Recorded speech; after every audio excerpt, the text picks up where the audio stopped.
Hey there, this is Ruben from Dutch Round 1. Thanks again for coming by. Thanks for watching another episode. As always, I appreciate your time and I appreciate your support.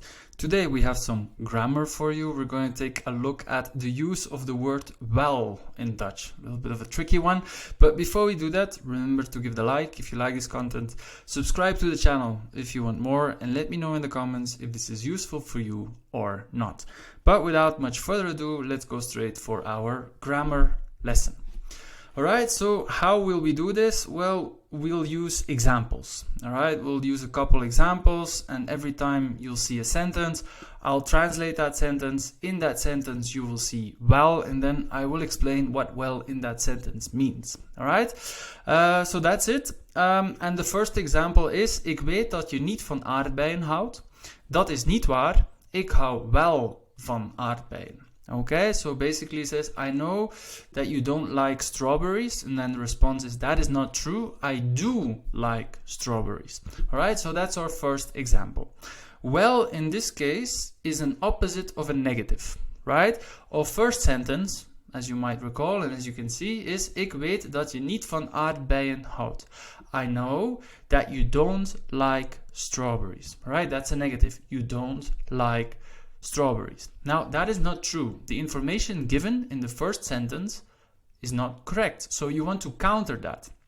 So first of all, you can say, dat is niet waar. That is not true. Perfect.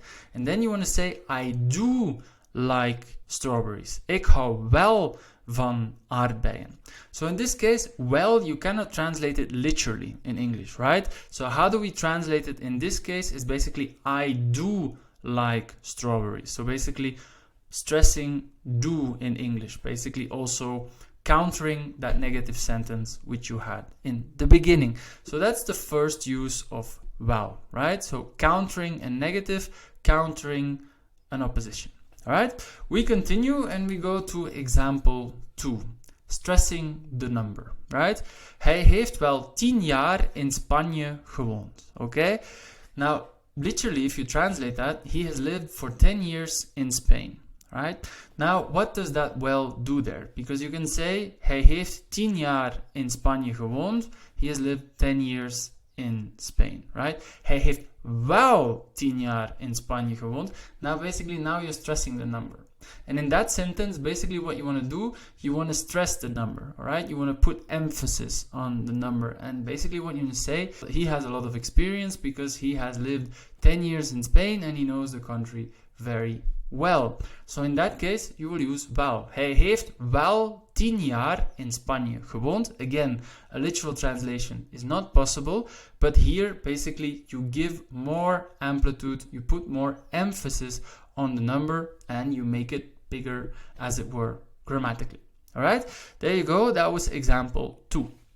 We continue and we take a look at example 3, and that's probability. And mostly it will be combined with the verb indicating the future, which is zullen, right? Will, shall. Het is bewolkt. Het zal later wel regenen, all right? It's cloudy. It will probably rain later, all right? Hij is niet op school. Hij zal wel thuis zijn. He's not at school. He'll probably be at home. So as you can see, het is bewolkt, it's cloudy, okay, normal sentence, but the one of interest is actually the second part of the sentence and is: het zal later wel regenen, right? Zullen plus wel, in English you will translate it as: it will probably rain later. Het zal wel, it probably will. Hij is niet op school, hij zal wel thuis zijn. He's not at school, hij zal wel thuis zijn. He will probably be at home. Zal wel, he will probably be. Alright, so zullen combined with wel is basically stressing or showing probability. Right, that's the third example. Let's continue to the fourth one. And in the fourth one, we can actually translate well literally. And then basically it's translated in English as fairly or pretty. Je hebt vorige week je been gebroken. Hoe gaat het met je? Het gaat wel. So you've broken your leg last week. How are you doing? Well, it's going pretty well. It's going fairly well. All right. So that's basically what it means. All right. When you say het gaat goed, that means you're doing good. Het gaat fantastisch of het gaat heel goed. You're doing great. Het gaat well is basically, yeah, well, it's going pretty well. It's going fairly well. So nothing to write home about, okay? All right, we'll take a look at example number 5. Now, again, we can translate it literally as well. Als we samenwerken, dan kunnen we dit probleem sneller oplossen. If we work together, then we can solve this problem easier. Well, dat is een goed idee. Well, as in English, well, that is a good idea. So in this case, you can translate it literally as well. Well, that's a good idea. All right? So in this case, we can also use well as the English well. Pretty straightforward. We take a look at the last one, and the last one is basically a delay or referring to the immediate future. Now, what does that mean? Well, let's take a look at the example. Wanneer ga je langs bij je grootouders? So when are you going to visit your grandparents? Ik ga later wel op bezoek.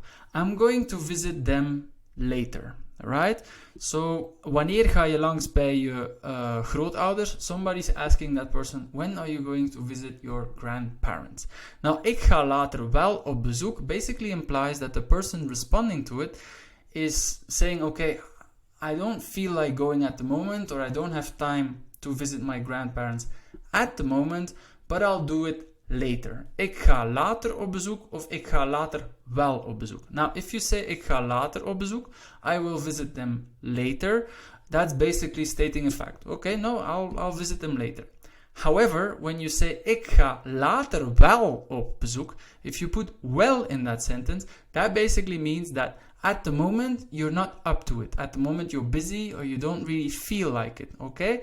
So it's basically you want to invoke a little bit of delay, also showing that you're a little bit reluctant to do something, and then you refer to the immediate future basically by saying, okay, I'll do it later. I'll do it later when I feel like it, when the time is right, when I don't have that much work. All right?